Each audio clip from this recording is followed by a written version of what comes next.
2019년에 출제됐고요. 2019년 3월이구만. 34번부터 37번까지 지문 되겠습니다. 제목은 김진옥전. 자, 누구 전이라고 나올 때는 그 사람의 일대기와 관련된 걸 텐데 보통 남자들의 이름이 나온다 그랬지. 남자들 이름까지 다 얘기해주고 여자들은 누구 씨 뭐 이렇게 나오게, 무슨 소정 뭐 이렇게 나오게 는 게 일반적이다 그랬어요. 여성들이 이름을 잘 얘기 안 하는 거. 그런 면에서 보면 홍계월전이라는 계월이라는 이름이 나온 거 되게 특이한 거라고 그랬어요. 그러다 보니까 홍계월전을 보면 홍계월이라는 여성 인물이 굉장히 강한 파워를 갖고 있죠. 조정에 나가고 여성임이 밝혀진 후에도 임금에게 부름을 받고 계속 신하로서 대우를 받는 것, 이런 것들이 굉장히 파격적인 작품이에요. 그 파격적이다 보니까 제목 자체도 이름을 드러낼 수 있었지 않았나 이런 생각이 들어요. 어쨌거나 김진옥전이라고 되어 있는 것으로 남성일 가능성이 높구나. 자, 첫 번째 문제.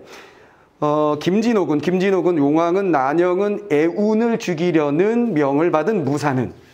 자, 모든 문장들의 주어가 인물로 되어 있죠. 그렇다면 인물의 태도, 인물의 심리, 요거 가지고 문제 묻겠다는 거고. 자, 두 번째 문제 보시면 가의 서사적 기능이라 그랬어요. 보통 이렇게 A, B, 가, 나 이렇게 나눠서 물을 때는 서술상의 특징을 묻는 경우가 흔했었는데 얘는 서술상의 특징이 아니라 바로 서사적 기능이라 그랬습니다.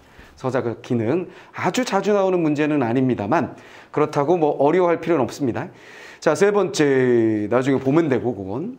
그 다음에 보기가 나와 있으니까 보기 핵심 정리할 거고, 네 번째 문제는 기역부터 미음까지에 대해서 묻고 있는데 두 개씩 얽어서 내고 있으나 어쨌거나 기역 읽고 기역에 대한 건 먼저 해결해버리고 니은 해결해버리고 순차적으로 하나씩 해결해버리면 됩니다. 자, 그러면 보기 분석부터 들어갑니다.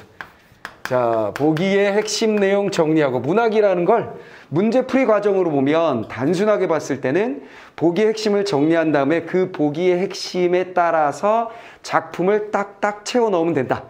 A, B, C라는 세 가지 특징이 있다면 보기에 정리된, 우리는 작품을 읽으면서 A, B, C를 작품에서 찾으면 그건 끝난 거야. 출제자가 원하는 걸 다 찾은 겁니다. 됐죠? 그럼 문제는 풀린다. 자, 그러면 어쨌거나 보기부터 해봅시다. 김진옥전은 이질적인 세계라고 할 수 있는 수중계와 지상계를 넘나들며 서사를 전개하고 있다. 아하, 첫 번째 포인트. 수상계와 수중계, 이질적이란 세계. 이질적 세계, 수중계가 등장하고 데칼코마니 지상계가 등장한다. 자, 이런 스토리는 굉장히 많죠. 이것도 고전소설에 일반적으로 많이 등장하는 거예요. 수중계는 초월적인 공간이고 초월적인 인물들과 초월적인 일들이 벌어지는 공간으로 등장하게 되는 거고, 지상계는 당연히 우리가 살고 있는 비초월적인 현실계라고 보시면 되겠죠. 얘는 그냥 현실계라고 보시면 되겠습니다. 자, 수중계가 아니라 천상계가 등장하는 경우가 훨씬 더 많겠죠. 수중계보다는 천상계가 등장하는 경우가 많습니다. 자, 어쨌거나 초월적인 세계와 현실적인 세계가 둘로 나뉘어졌고, 이와 관련해서 두 가지 특징을 살펴볼 수 있다. 첫 번째, 요걸 가지고 특징 두 가지를 정리해보자. 첫 번째, 수중계와 지상계, 초월계와 현실계가 일어난 사건들을 번갈아 제시하고 있다. 사건을 번갈아 제시. 이게 하나의 특징이래요. 그럼 왔다 갔다 한다는 거고, 번갈아라고 굳이 말한 것으로 봐서 우리가 소설에서 서술상 특징의 문제 나올 때 정말 자주 등장하지만 정답이 되지 않으면서도 끊임없이 등장하는 대표적인 두 개의 녀석이 있어요. 두 개의 녀석. 하나가 뭐냐면 장면에 따라 서술자를 달리하여 띠띠띠띠 뭐 입체적으로 제시하고 있다. 이런 선택지 자주 등장하는데 답이 되는 경우가 흔치 않았어요. 그렇지. 왜냐하면 그 선택지가 맞는 답이 되려면 소설이 많지가 않거든. 근데 요번에 EBS 수능 특강에 나와 있는 소설 중에 도요새 나온 거 있지. 도요새에 관한 명상. 이 작품이 대표적으로 장면마다 서술자가 바뀌는 작품이야. 그거 말고도 조세희 아저씨의 난쟁이가 쏘아올린 장공, 난쏘공이라고 애들이 많이 줄여서 부르는 소설. 그 소설도 장면마다 서술자가 바뀝니다. 오케이, 뭔 말인지 알겠지? 그러면 올해는 아예 그 작품이 나왔어. 연계소설 나와 있어, 도요새.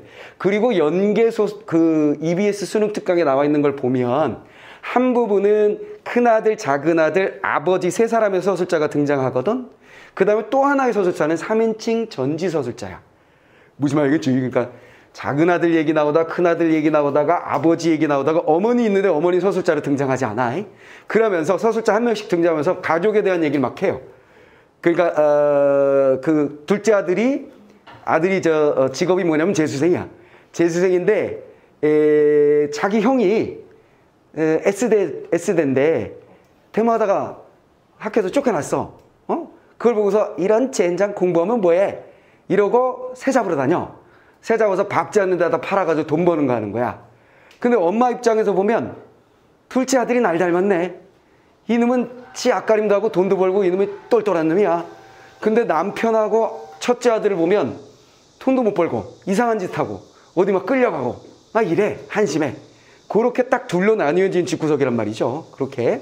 그래서 한 인물씩 자기 집안에 대한 이야기를 막 하고 현실에 대한 이야기하고 현실에 대한 비판적인 태도 드러내고 그런 소설이에요. 근데 특이하게도 그 소설이 매번 출제될 때는 한 인물이 서술자가 되어서 제일 많이 나온 건 그 큰형이야. 큰형이 현실의 문제점에 대해서 막 얘기하는 이야기가 전체 지문으로 나와서 출제되는 경우가 흔한데 요번에 EBS 수능 특강에 보면 큰아들 목소리가 나온 부분하고 띵 중략하고 잘라서 3인칭 전지 시점이 나온 게 두 지문 부분이 나왔다는 거지. 이래서 이렇게는 뭐야? 장면에 따라 서술자가 바뀌어. 이 말이 딱 나올 수 있는 녀석이야. 이해됐지? 자, 두 번째. 서술상의 특징으로 참 많이 나오면서 답이 안 되는 녀석 중에 또 한 가지가 뭐냐면 동시에 일어나는 사건을 병치하여 이런 말. 진짜 자주 등장하는데 답이 된 적은 없어. 근데 얘가 그거네. 무슨 말이겠어? 얘가 그거 할 수 있는 놈이었어. 자, 왜 그래? 번갈아 사건을 여기서 일어나는 것과 여기에서 일어나는 것, 그때 지상계에서는, 그때 수중계에서는, 용궁에서는 이렇게 왔다 갔다 할 수 있거든. 그게 바로 번갈아, 동시에 일어나는 사건을 왔다 갔다 하면서 라는 말을 할 수 있는 녀석이다라는 거 주의. 그러니까 자주 나오는 선택지의 사례를 우리가 한번 공부해보자라는 뜻에서 이걸 내가 조금 길게 얘기했어요. 자, 그런 예가 되는 녀석이고. 자, 그 다음에 이 과정에서 수중계의 인물들이 주인공을 대하는 것과 지상계의 인물들이 주인공의 가족들을 대하는 것이 대비되어 설정된다. 그래서 수중계에서는 바로 수중계의 인물들이 주인공이 여기가 있구만. 주인공의 주인공을 대하는 것과 그 다음에 지상계로 가면 지상의 인물들이 가족을 대하는 것. 가족을 대하는 것이 차이가 나더라 하는 얘기예요. 여기서는 극진이 대접하고 여기서는 무슨 잘 안 대하고 이런 것들이겠지. 차이가 난다 그랬으니까. 자, 그걸 보라. 라고 얘기했고요. 자, 대비되어서 그것이 흥미성을 높여주고 있다. 흥미가 진진하다. 양쪽에서 일어나는 사건을 병치하여서 왔다 갔다 보여줌으로써 재미있다, 흥미롭다. 이 얘기고요. 두 번째 포인트는 뭐냐. 그러면 우리는 어쨌거나 이 보기를 보면서 주인공은 수중계에서 사람들하고 얽히고 있고 그 다음에 주인공의 가족들은 지상계에서 사람들하고 얽히고 있는데 어떤 얽힌 갈등 양상이 존재하는지를 중심으로 읽어주세요. 이런 요구를 받은 거예요, 우리는. 자, 두 번째. 수중계와 지상계가 서로 영향을 주고받는 관계를 맺고 있음을 보여주는 사건들을 제시하여. 자, 이거 맨날 나온 얘기야. 수중계가 지상계와 영향을 준다 그랬는데 일반적으로 무슨 말이 나오냐면 천상계와 지상계가 있고 그것이 분리된 것이 아니라 서로 영향을 준다. 보통은 천상계가 나오고 지상계에 영향을 준다고 했을 때 천상계에 있었던 선녀가 이쪽으로 넘어오는 적각 모티프가 진짜 많이 나왔어. 무슨 말이겠지? 천상계에서 잘못한 애들이 지상계로 쫓겨나서 벌받고 있는 과정. 그래서 언젠가는 다시 천상계로 돌아와야 하고 어느 순간엔 그걸 깨우치게 되는, 자기가 천상계에 있다는 걸 주로 꿈이나 이런 걸 통해서 야 너는 이런 애인데 이런 얘기를 듣는 거. 무슨 말이겠지? 맨날 뻔한 스토리야, 뻔한 스토리. 근데 여기서 초월적인 세계가 수중계여도 뭔가 영향을 주고받는다는 얘기죠. 영향을 주고받는다. 자, 두 세계의 연계성을 강화하고 있다. 자, 연계성. 이렇게 영향을 주고받음으로써 연계성이 드러나 있다. 연계성. 요거를 확인하세요. 이런 얘기가 되겠죠.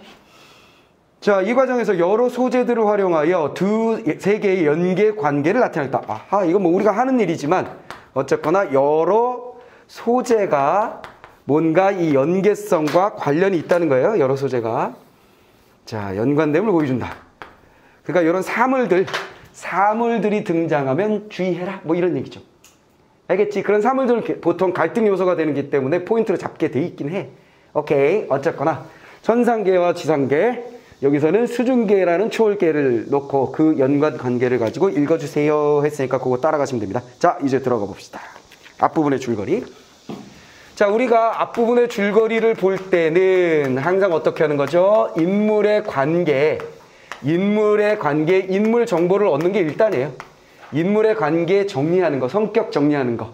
그 다음에 뚜두둑 가다 보면 대부분의 현대소설이든 고전소설이든 앞부분의 줄거리가 주어지게 되면 인물 정보가 끝나고 난 다음에 자연스럽게 뭐가 연결이 돼요? 사건이 땅 등장하죠. 그러면서 그 사건이 본문으로 들어가면서 연결되게 됩니다. 오케이, 그걸 우리는 확인하게 될 거야. 자, 그럼 인물부터 봐봅시다. 자, 김진옥이 나왔고, 승전 후에 귀국하는 도중 풍랑으로 표류했다가 부친을 만나 용궁에 가게 된다. 아하, 자, 김진옥입니다. 김씨 잡고 김진옥이 잡고, 이 아저씨가 부친 아버지와 만나게 되고 어디로 간다? 수중계로 가야 되니까 용궁을 갔다. 아하, 그랬군. 그래서 수중계라는 게 나왔군. 거기서 어떤 대우를 받는지 봐야지. 좋은 대우겠지 뭐. 공을 세우니까. 그렇지. 공을 세웠어요, 얘는. 얘가 이미 공을 세웠다면 얘가 공을 세우고 돌아오는 길이다라고 얘기를 했으니까 일반적으로 소설에서 영웅적인 인물이 주인공으로 등장하게 되고 마무리로 갈 때는 항상 뭐야? 얘가 공을 세우고 어떤 최고의 위치까지 올라가게 된 다음에 만날 사람 다 만나고 악의물이 다 헤쳐버리고 그리고 나서 행복한 결말로 넘어가게 되거든. 그 이 소설은 이제 결말로 치닫고 있는 중이다라는 거 우리는 그냥 감을 딱 잡게 되고요. 자, 용궁에 가게 된다. 남해의 용왕의 요청에 따라서 김진옥은 통곡 용왕을 물리친다. 승전 후에 용왕의 명령에 따라서 용왕의 부탁에서 또 다른 용왕을 물리친다는 거야. 자, 이런 스토리가 겁나게 많아. 무슨 얘기냐면, 야, 영화를 봐봐. 어떤 마을이 있어. 서부 영화, 막 무슨 영화든 어떤 마을이 있어. 근데 외부의 침략에서 괴로움을 당해. 근데 어떤 영웅적 인물이 쓱 나타나서 마을 사람들이 그 사람에게 기대. 그래서 도와주세요 하면 얘가 어느 날 마을 모두 뭉칩시다. 함께 합시다. 그래서 영웅적인 인물이 등장해서 모든 걸 해결해주고 거기서 제일 예쁜 여자하고 사랑하고 뭐 이런 거 맨날 스토리 나오잖아. 그 스토리 그대로 여기 있는 거라고 생각하시면 돼요. 많은 설화 문학에도 외부의 어떤 애가 와서 도움을 청하는, 활을 잘 쏘는 누가 영웅적인 인물인데 어디 갔더니 누굴 도와주고 악의 무리들 없애주고 이런 스토리 굉장히 많이 나온단 말이야. 얘도 그런 화소가 들어있다. 항상 궁금한 건, 좀 이상한 건, 초월적인 세계에 인간이 가는데 인간에게 도움을 요청하는 용왕은 도대체 뭐 하는 존재인가? 이런 좀 궁금함이 있죠. 무슨 말이겠어요? 그리고 초월적인 능력을 또 뭘 보답을 해줘. 아니, 그런 능력이 있으면 지가 그 외부의 세력을 물리치지 왜 인간한테 도움을 받고 그래? 그럼 얘가 천상계에 있었으니까 혹은 뭐 이렇게 적강 모티브니까, 아니 그래도 얜 지상계에 있잖아. 지금 인간이거든. 그런 좀 묘함이 있습니다만 하여간 그렇게 연결돼요. 그렇다면 어떡하나 지상계에 있는 애가 천상계에 있는 초월적인 계에 도움을 주는 그런 스토리 흔합니다. 자, 이때 부양공주를, 이때 장면이 딱 바뀌는 거지. 부양공주는 공주가 나왔어. 공주. 김진옥이 자신과 혼인을 거부했던 것에 대해 앙심을 품고, 이 스토리도 겁나게 많잖아. 영적인 인물이 공을 세우면 황제의 임금이 어떻게, 야, 너 같은 애 처음 봤네. 야, 공주 하는데 너 결혼해라. 그럼 꼭 얘가 뭐라 그래? 저는 이미 혼처가 정해져 있어서, 이런 말을 한다고. 그러면 야, 인마, 왕이 시키는데 너 이 새끼야, 그러면 안 되지. 그래서 티격태격하는 스토리가 나온단 말이야. 뭔 말이겠지? 여기도 마찬가지예요. 대표적으로 그런 스토리가 나왔었던 소설이 뭐냐면 구운몽.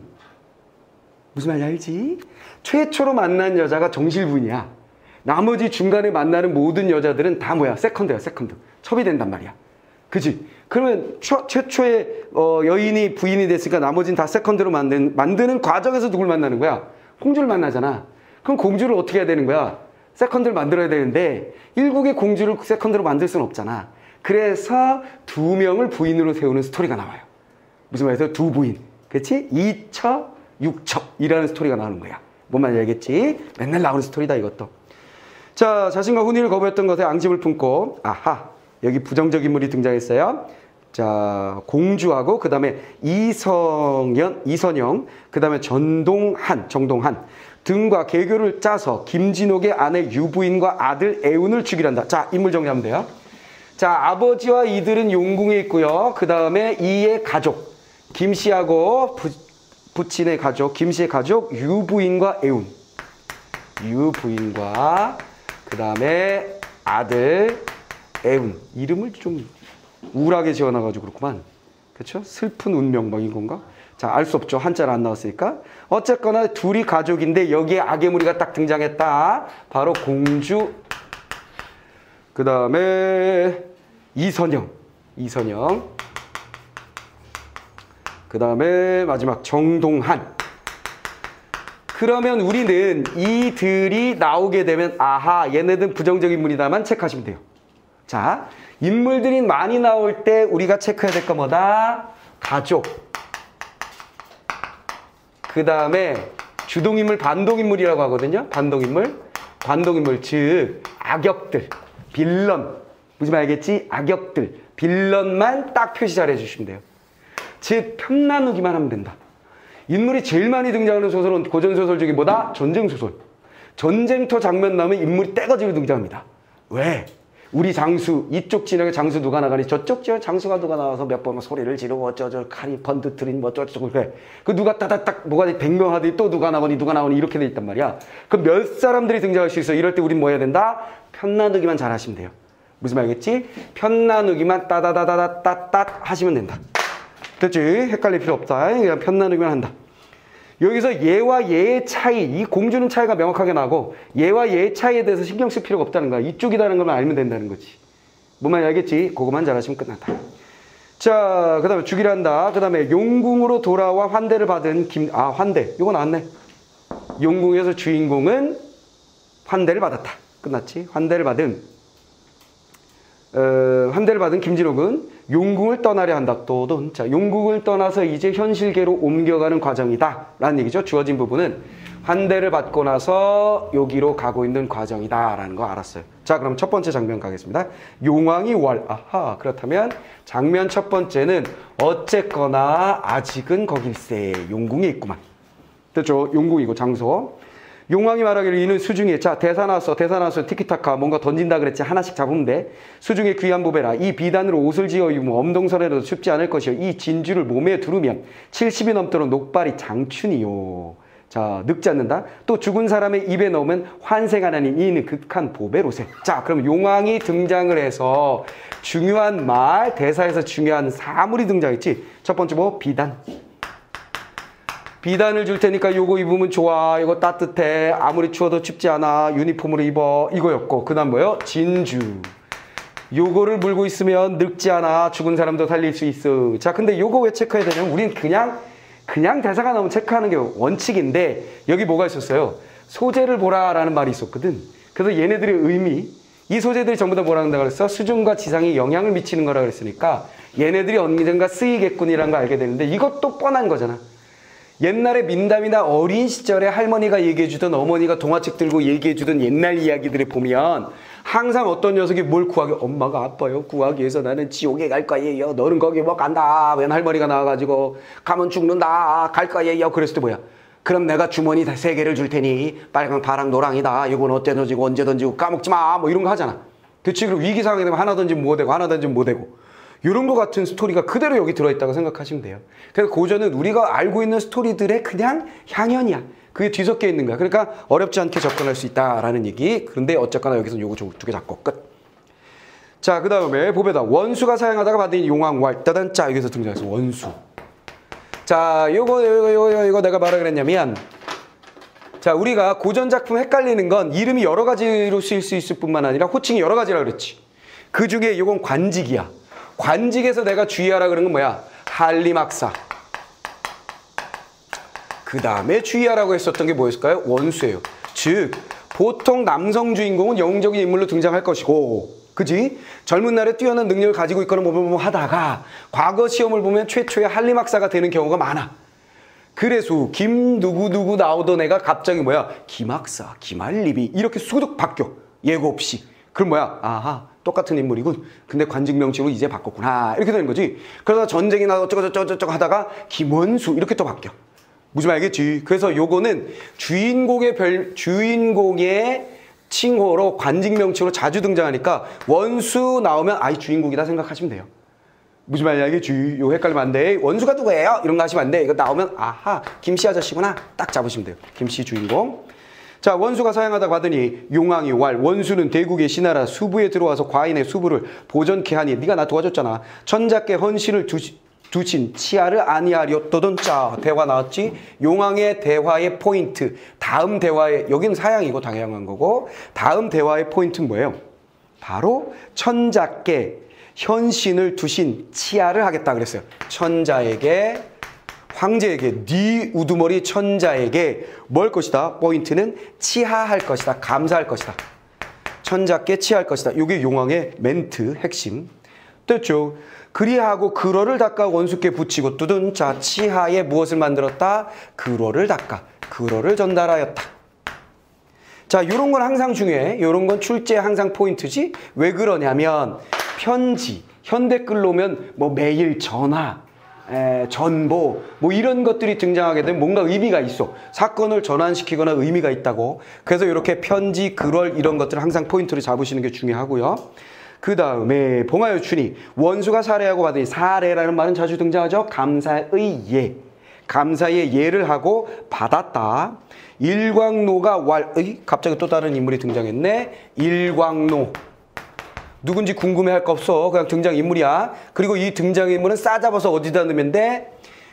초월적 세계인 수중계에서 사람들이 주인공을 대하는 태도를 보자 그랬잖아. 그러면 초월적 세계에 있는 1번 인물 오용왕, 두 번째 얘가 뭐하는 애인지 모르겠죠? 일광로 2번 인물. 얘가 얘를 어떻게 대하는지 보면 됨. 끝. 됐지? 자 갑니다. 일광로가 뭐였냐면 이제 이별을 당하니 무엇을 표하리요? 하고 일광주 한낱을 주고 여동비는 또 한낱 부채를 주어 왈. 됐지? 이 아저씨는 일광주 빛이 나는 구슬인가 봐요. 요걸 줬고 뭔가 자꾸 사물이 나오네. 자 그 다음에 여동빈이란 사람. 여동빈 누군지 몰라. 누군지 몰라. 우린 몰라 상관없어. 여동빈이가 뭐 줘요? 또 한낱 부채를 주니 짜잔 짜 부채. 아 주는 것도 많네. 여기서 뭔가 쓸 거야. 근데 너무 많아가지고 작품이 짧아서 다 쓰이진 않을 것 같아. 이 부채를 한번 붙이면 운무가 자욱하고 비올 때 붙이면 꽃나무 가지마다 꽃이 만발하니 이 큰 보배라. 그대는 잘 간수하라 보배군. 뭔가 능력이 있나 봐. 두목지는 아이 또 나왔어. 사람 이름 또 나왔어. 이번에는 두목지. 두목지가 등장해서 이번엔 뭐 주나? 칼을 하나 주며 왈. 칼 좋은 거겠지 뭐. 칼을 하나 주면서 왈. 칼을 하나 주면서 왈. 이 칼자루에 불을 켜면 밤이 낮 같고 몸에 차면 귀신이 범하지 못할지 가져가소서. 그 다음에 이적선이 또한 이적선이라는 말이 나오자마자 우린 뭐예요? 엄마? 얘는 되게 익숙한데? 고전 작품에 다시 등장하죠.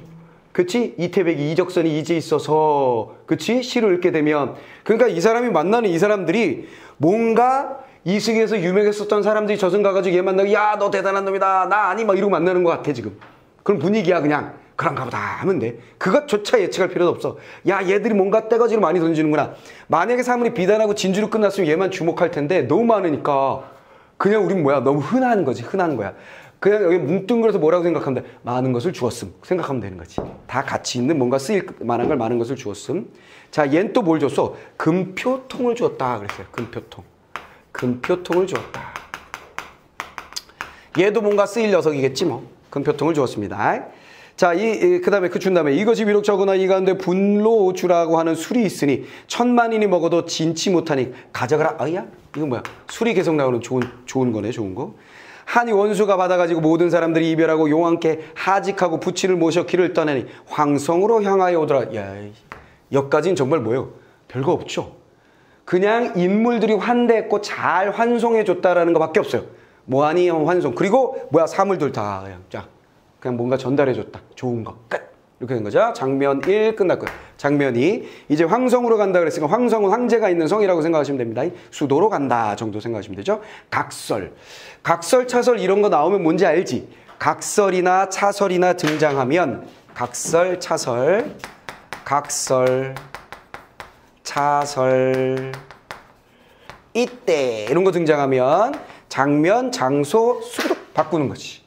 그렇지. 여기서 뭐라 그랬냐면 번갈아 제시된다 그랬으니까 사건이 그 번갈아의 시작 바뀌는 점 정도로 생각하시면 되겠습니다. 자, 그럼 두 번째 장면 들어가서 차시에 그때에 요거 그대로네. 번갈아 만들어지는 거. 지상기 얘기겠지 뭐. 그때에 차시 무사가 아이고 인물 등장했다. 무사. 자 여기는 어쨌거나 지상계라는 거 우리는 알 수 있고요. 지상계라는 거 알 수 있고. 자 지상계 들어갑니다. 무사가 애운이 등장했다. 아들이네. 물속에 이제 편만 잡으면 돼. 무사 새롭게 등장한 인물이고 애운 우리는 아들인 거 알고 있고 물속에 너그러 잡아가더니 아이고 죽이려고 그러는구나. 애운이 통곡할 우리 모친은 어디 계시고 나는 어디로 데려가는데 우리 모친 야속하시도다 엄마 하고 불렀다는 얘기죠. 슬퍼 통곡하니 무사가 잔인히 여기고 엄마? 잔인히. 자, 얘 심리가 잔인이야 잔인. 근데 이걸 알 수 있어 없어? 모르잖아. 주석도 없어. 그럼 우리 어떻게 해? 버려. 그리고 뭐야? 불쌍히 야 여기 있는데 뭘 불쌍히. 자 불쌍히 여기면서도 따단짜 포인트 잡았지. 심리 나왔잖아. 불쌍히 여기면서 지금 뭐 하는 거야? 애운이를 물속에 죽이려고 하는 중이잖아요. 얘를 제거하려고 하는 중입니다. 그러면 이 심리 굉장히 중요하겠죠. 왜? 죽이려고 하는 놈이 불쌍하게 여기는 건 특이한 심리잖아요. 그러니까 당연히 문제 나오는 것이지. 무슨 말이겠지? 자, 포인트, 출제 포인트 또 잡았고요. 진실로 가련하다 천자의 명이 급하니 우리 어찌 거역하려. 아, 근데 뭐야? 불쌍히 여기면서도 죽일 수밖에 없는 건 뭐야? 천자의 명이기 때문에. 자, 이것도 포인트죠. 자, 이런 심리를 갖게 된 이유는, 이런 심리임에도 불구하고 그 행동을 하는 이유는 뭐냐? 요거 무사에 대한 문제 포인트다, 이런 거지. 이런 거 잡으면 되는 거야. 됐지? 자, 그 다음에 하고 이끌어 가다가 강수에 던지고 가니, 아유, 던졌구만. 어찌 가련치 아니리요. 이거 많이 나오지. 어찌 밑줄 친 기억. 어찌 빠라바라밤 의문형. 요거 나오면 뭐야? 편집자적 논평. 서술자의 심리 판단 태도가 드러나는 부분.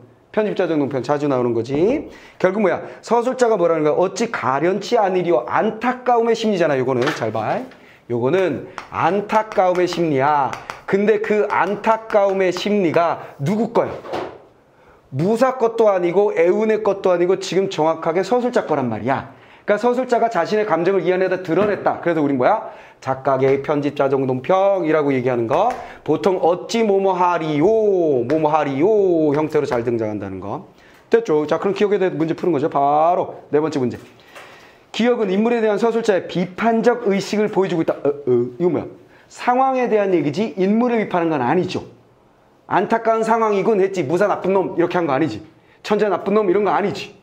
됐지? 자, 그러면 1번 잘못됐네요. 자, 기억. 3번에 또 있다. 기억은 인물의 처지에 관한 서술자의 주관적인 판단. 오케이.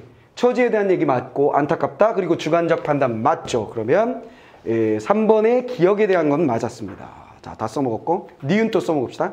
소소한 창천이 굽어 살필지라. 자, 뭐야? 자, 그래 놓고 어찌 불쌍하지 않으리요. 소소한 창천은 뭐야? 하늘이지. 하늘이 뭐 할 것이다? 살필 것이다. 이렇게 돼. 살필지라. 살필 것이다 라는 얘기예요. 살필 것이다.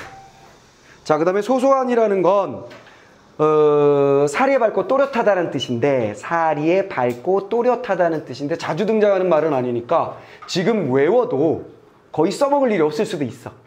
수능의 상황에서는 그 말이 무슨 말인지 모르니까 그냥 버리는 거야. 버리고 나면 뭐야? 하늘이 어찌 살피지 않으리요. 굽어 살필지라. 살필 것이다 라는 예측을 하고 있다. 혹은 예언을 하고 있다는 것만 알면 끝. 됐지? 예측, 예언을 하고 있다. 자, 그럼 니은에 대한 문제 봅시다. 자, 2번 선택지. 독자로 하여금 뒤에 일어날 사건을 짐작케 한다.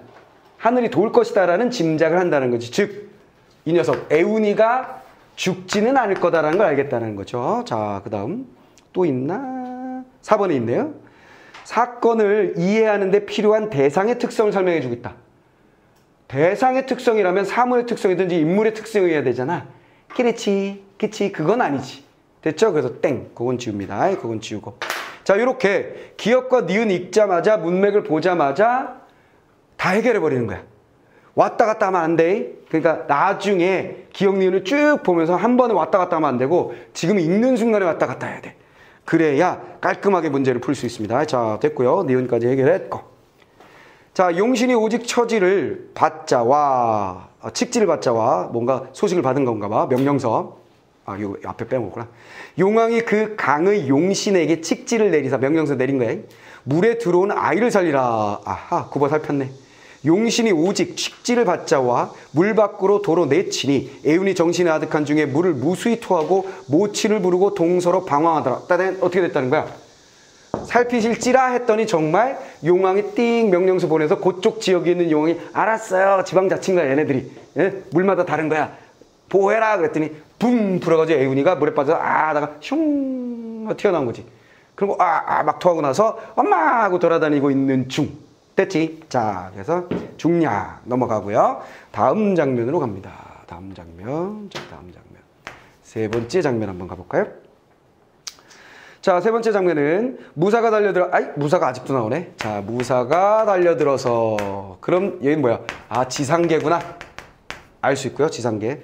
무사가 달려들어서 거상에 시르려니 거상 수레 위에 난영이 소절을 붙들고 슬피 통곡 자, 난영이라는 인물이 나왔어요. 난영이라는 인물이 나왔으면 어느 쪽인지 보면 되는 거죠. 소절을 붙들고 슬피 통곡하여 왈 가련을 애달플사 유부인 같은 요조승려 이렇게 유부인 알잖아. 아내. 그 다음에 애운의 엄마. 참혹히 원사할 줄을 원통하게 죽음 꿈에나 생각하였으려 천지신명과 일월성신과 황천후토 굽어 살펴 주시옵소서. 소망을 비는 거지 뭐. 안타까워요. 안타까움의 심리. 안타까워요. 그 다음에 기원을 하고 있는 것으로 보아. 뭐가 되는 거야? 얘는 같은 편이지. 됐죠? 얘는 애매한 편이고 아직 모르겠고. 그러나 어쨌거나 저쪽에 명령을 받고 있는 존재인 건 틀림이 없고요. 자, 그 다음에 낭자를 붙들고 방석통곡 남녘을 멀리 바라본들 그림자 있으리요 한참 이렇듯 힐난할제 선영과 동한 등이 나왔어. 누구? 얘네. 선영과 동한. 선영, 동한 나오면 얘네들은 악의물이 편가르기 딱 하면 끝났다 이런 얘기지. 요것만 잡으면 된다. 호련이 추상 같아서 밥 비벼라 죽여라 재촉이 성화 같으니 무사가 달려들어서 수레를 재촉하더라 죽이려고 하는 순간 됐죠. 그 다음에 이제 가 부분 문제 풀면 됩니다. 자, 보기는 이미 익숙해졌으니까 지우고 자, 그 다음에 가 부분. 자, 가 부분에 대한 문제 한번 해결해 봅시다. 자, 각설. 또 각설? 이거 장면이 넘어갔구나. 장면이 넘어가서 지금 세 번째, 다음 네 번째 장면. 자, 김원수가 김원수 나왔다. 주인공. 애운을 데리고 중략 부분의 얘를 찾은 모양입니다. 그렇죠? 데리고 갑니다. 만리강에 들어가니 장소 어디? 만리강에 당도하니 아들하고 함께 강변에 한 척의 배도 없거늘 배가 없다. 가장 민망하게 사공을 찾으니 한 사람이 나와 대답하다. 따단 갈등 양상 명확하죠. 여기에 지금 원수가 등장해서 아들과 함께 가고 있는 중이고 갈등 요소 무엇이다? 배가 없다. 끝. 됐지? 소재 또 잡았고. 자, 민망하게 사공을 찾으니 한 사람이 나와서 사공이었겠지? 어제 예부에서 관리를 보내서 관리 정부에서 만리강에 있는 배는 수천 척을 도사공으로 하여금 개명전에 올리라 하였거니 비록 행차가 바쁘셔도 무관해하? 뭐야? 밑에 있지? 소용이 없어요. 방법이 없습니다. 자, 그랬어요. 요거는 관리가 전부 다 없애서 배가 없다는 정보를 들었다. 요거죠. 요거는 갈등 요소라는 거 알 수 있고요. 자, 이동을 해야 되는데 할 수 없구나. 자, 밑에 문맥 살짝 보고 원수가 차언을 듣고 양천 탄식하며 화산을 향하여 배를 왈뜨든. 자, 배가 없어서 뭐한다? 원수는 뭐하니 하면서 탄식하며 배에 예를 갖추어 절을 하여 말하기를 이 강은 길이 만리요 너비가 30리 몸에 날개가 없으니 어찌 건너리요. 선생은 진옥의 사정을 급히 살피소서. 짜단. 자, 대사를 던졌는데 뭐냐면 선생님 누군지 몰라. 자, 근데 그 선생은 어디 있냐면 화산에 있다 그랬어요. 화산을 향해서. 화산에 있는 존재. 화산을 향해서니까 화산을 향해서 어찌하러 살피소서 도와주세요 이거지 뭐. 자, 살펴달라고 했어요. 자, 그러면 가 부분 문제 풀어봅시다. 이 녀석의 서사적 기능. 자, 근데 살펴주소서 했으니까 다음에 무슨 일이 있는 것까지 볼까? 하고 무수히 배려하더니 이때 화산도사가 아하 진짜 도사가 여기 선생이 있었네. 천지 산간에서 낭자를 죽이려 하는 거동과 원수가 강에 이르러 배가 없어 건너지 못하는 양을 보고 대경하여 크게 놀라서 조화를 부려 이렵 소선을 주의하여 빨리 강변에 닿으니 원수가 대희하여 크게 기뻐하여 그 배를 타고 순식간에 강을 건너 남산을 들어와서 석교를 지나 정이 종남산을 바라보고 말을 지쳐 들어가매 자세히 살펴보니 장안 삼거리에 장안 수도에 도착했군. 무수한 사람들이 3대같이 모여있는데 그 가운데 오색기치를 세우고 한 수레 위에 한 부인 아유 이곳에 왔구만. 원수가 생각하되 이는 반드시 부인이로다 그랬어요. 그럼 선생이 도와줬다라는 것까지 우린 봤어. 확인했어. 자 바로 문제 풉니다. 가. 주인공이 난관에 처한 상황 맞지? 긴장감을 높여주고 있다. 오케이. 배가 없는 상황이어서 난관이어서 탄식했다까지 갔으니까 오케이 맞습니다. 자, 주인공의 심정을 조응하는 배경을 묘사하여 배경 묘사 아니야. 상황에 대응하는 주인공의 태도를 나타내어 주인공의 성격을 부각하고 있다. 가 부분의 태도가 드러난 건 없죠. 가 부분의 태도는 없고 배가 없으니까 이거 어떻게 된 거지? 했더니 당황했는데 관리가 와가지고 어쩌고저쩌고 했다. 자, 그 다음에 주인공이 주변 인물 간의 갈등 아니죠. 인물 갈등 아니죠. 주인공에 일어난 사건의 발생 원인 모르죠. 우리는 아직은 여기서는. 자, 그래서 어쨌거나 1번이 답인 거 쉽게 확인했습니다. 자, 2번에 1번. 두 번째 문제 1번 확인했고 끝. 자 돌아가서 반드시 부인이다 하고 금편을 들어 말을 치니 이 말은 비룡마이더라. 자 그래서 어떻게 했다. 배로 건넜고 선생의 도움으로 건넜고 밑줄 친 비룡마를 타고 달리더라 이런 얘기죠. 부인을 구하러 달리고 있는 중 순식간에 살같이 달려 법장이라는 건 법을 뭔가 이루는 장소, 벌을 주는 장소라고 생각하시면 되겠죠. 타다라 살펴보니 부인은 기절하여 있고 무사는 시각을 기다릴지. 한 대장이 비룡마를 타고 나는 듯 그 한 대장이 바로 누구야? 여기서 비룡마 타고 있는 한 대장으로 등장했네요.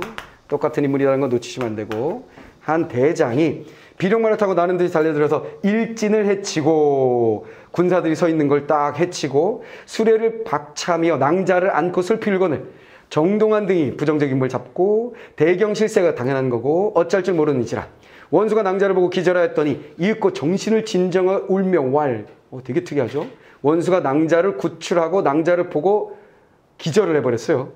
다들 놀랐겠죠? 그러나 금방 일어나서 정신을 진정하여 울면서 말하기를 부인아 김진옥이 여기 왔나니 부인은 정신을 수습하소서 정신 차려 하니 이때 애운이 곁에 앉아 울며 얘는 말을 타고 왔나? 어쨌거나 옆에 있고 한강수에 빠져 죽었던 애운이 여기 왔나이다. 모치는 진정하고 부친 배 없어서 다 만남 하고 얼굴을 한 대 대고 뒹굴며 통곡하고 천지 1월이 무강하고 산천초목이 다 슬퍼하더랐다든. 자, 늘 뭐야? 주변이 모두 슬퍼하더라. 포인트는 슬퍼하다. 여기 포인트로 끝이네 뭐. 자, 자연까지도 슬퍼할 정도로 슬픈 장면이더라. 뭐 이 얘기죠. 자, 미음 끝, 미음 바로 뒤에 있으니까 미음까지 하고 문제를 싹 풀어버리죠. 자, 미음. 낭자 어찌 살아나지 못하려 따단자 낭자 뭐야?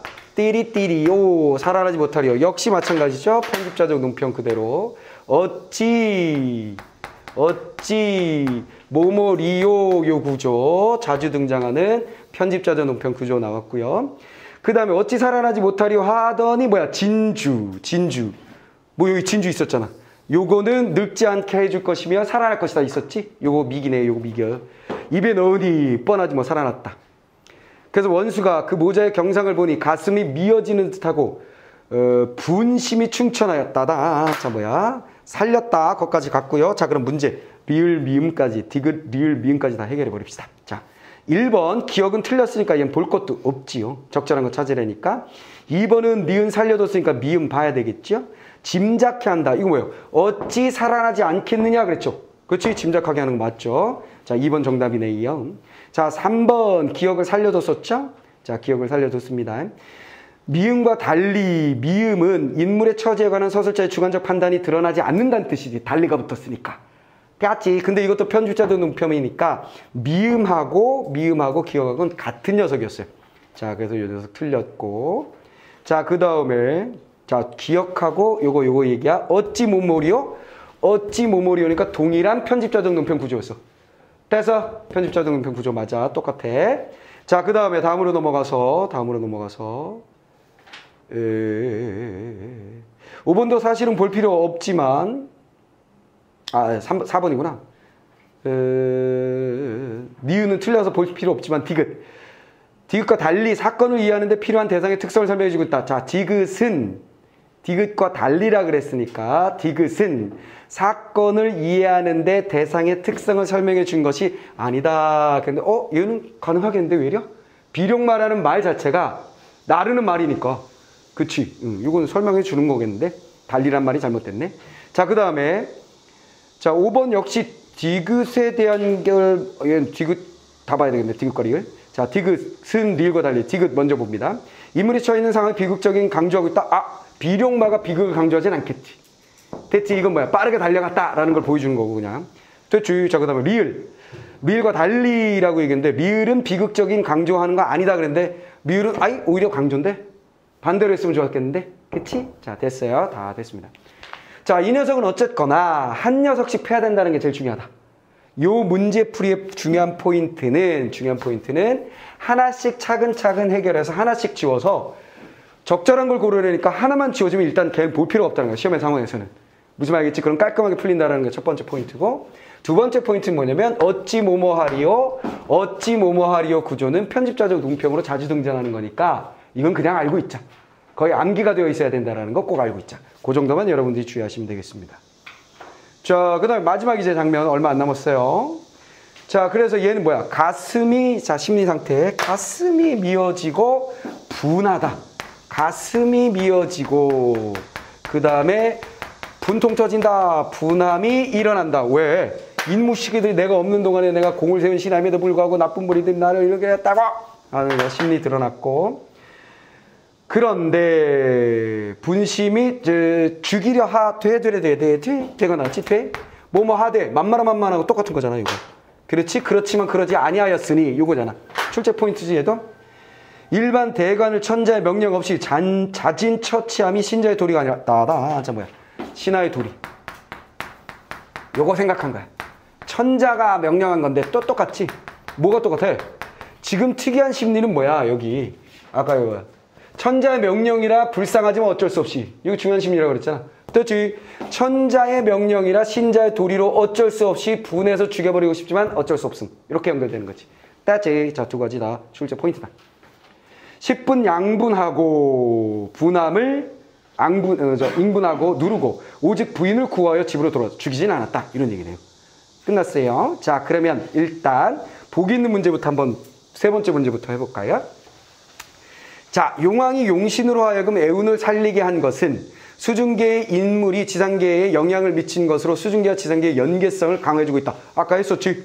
그렇지. 용왕이 보내가지고 했잖아. 구해줬지? 김진욱이 진주를 활용해서 유부인을 살리는 것 마지막에 나온 장면이죠. 수중계의 신물이 지상계에 영향을 미치고 오케이. 소재 맞고 두세 개 연결 관련 오케이. 됐죠. 그냥 보기 있는 것들을 그냥 확인하는 거였어. 됐지? 김진욱이 용왕의 수부를 보존하는데 공을 세운 것 앞부분에 줄거리 있었죠. 지상계의 인물이 수중계에 영향을 미친 것. 그렇지. 그거 우리가 읽으면서 확인했었어. 사건을 통해 두세 개의 연계관계. 오케이. 수중계에서 김진욱이 환송을 받는 사건에 이어 지상계에서 애운이 위기에 처한 사건을 제시한 것은 애운의 처지를 부각하여 서사의 흥미성을. 그렇지. 두 개를 보여주고 서사 흥미성 보여준다 그랬잖아. 대우가 다르다 그랬지. 한쪽은 거시기하고 한쪽은 거시기하고. 됐어. 완벽하게 보기 있는 거 그대로 정리 끝났어요. 자, 다섯 번째 선택지. 부채칼 금표통. 신이한 능력을 제시한 것은 그랬지. 김진욱이 그것들의 능력을 수중계와 지상계를 넘나들 수 있음을 나타내는 넘나드는 것을 그걸 이용한 건 아닌지. 그건 모르겠지 우리가. 됐죠? 두세 개의 상호 영향관계를 보여준다. 자, 넘나드는데 그 물건을 사용했다는 게 아니라는 거야. 그 무슨 얘기냐. 물에서 지상계로 용왕님 근데요 제가 물속에 들어오긴 들어왔는데요 지상계로 어떻게 가죠? 부채를 한번 쳐보거라. 그렇다면 바로 지상계다. 뭐 이렇게 되는 게 있어야 된다는 얘기지. 그런 거 없으니까 5번 다 끝. 됐죠? 자, 그러면 우리는 문제를 다 풀었고 첫 번째 문제만 하면 돼요. 인물에 대한 거. 김진욱은 장안에 이르기 전에 유부인이 있을 것을 생각하고 그 특성을 이용하여 유부인을 구했다라는 정보를 우리가 본 적이 없어. 틀렸지? 유부인을 해치려 한 선영과 동안에 응징하려 하지만 천재로 따닥. 출제 포인트지 이거. 데데데데데 그럴 수는 없었다. 이거 출제 포인트고요. 김진욱 공과 관련된 내용의 그럴 이거 출제 포인트지. 천자애가 알리려고 했다. 됐지. 용왕의 태도이면서 이런 거 항상 중요하다는 출제 포인트라고 얘기했죠. 난영은 유부인이 억울하게 죽음을. 자, 난영이라는 인물 살짝 등장했는데 편먹기 하면 악의 무리가 아니야. 빌런 쪽이 아니야. 이쪽이었어. 안타까움. 요거였죠. 억울하게 죽을 상황에 처하게 된 것을 알고 있었다. 그렇죠? 그거 알고 있으니까 안타까워했겠지. 됐지? 에운을 죽이려는 명을 받은 무사는 에운의 처지를 애초에 포인트. 됐지? 불쌍히 여기고 있었다. 됐어요? 이해됐죠? 자, 우리는 그냥 단순하게 인물의 심리를 따라가게 되면 문제가 풀리는 거야. 알겠어요? 자, 고전이라고 어려워하지 말고. 자, 여기서 중요한 포인트는 뭐였냐면, 일단 인물이 여럿이 등장하지만 편나기만 하면 끝. 악의 무리 쪽과 악의 무리가 아닌 쪽 나누는 걸로 첫 번째 끝. 됐죠? 보기에서 정리한 두 개의 포인트를 중심으로 읽어 내려가면 끝. 됐지? 이해됐지? 그 다음에 일반적인 작품을 읽을 때 우리가 해야 될 거 뭐라 그랬어? 인물이 여럿이 등장하지만 관직 명칭 주의할 거 원수, 한림, 한림학사. 알겠지? 그거 잡고 가는 거. 이해됐지? 심리 정리할 때 뭐뭐 하지만 특이한 심리들 항상 체크하는 거. 오케이. 전달하는 편지나 글얼이나 이런 거 항상 중요하다는 거. 몇 개의 작품에서 이게 익숙해지면 고전소설은 현대소설에 비해 훨씬 쉬워요. 스토리가 뻔하기 때문에. 알겠어요? 그래서 어느 시점이 가면 고전이 어려워, 현대가 어려워, 그럼 현대가 좀 더 어렵죠? 라는 말이 나오는 게 정상적인 수험생이야. 알겠어? 거기까지 가면 돼요. 그러면 이건 계속 내가 반복해서 얘기해 주는 거니까, 오케이? 그걸 기억을 해 주시면 됩니다. 오케이. 자,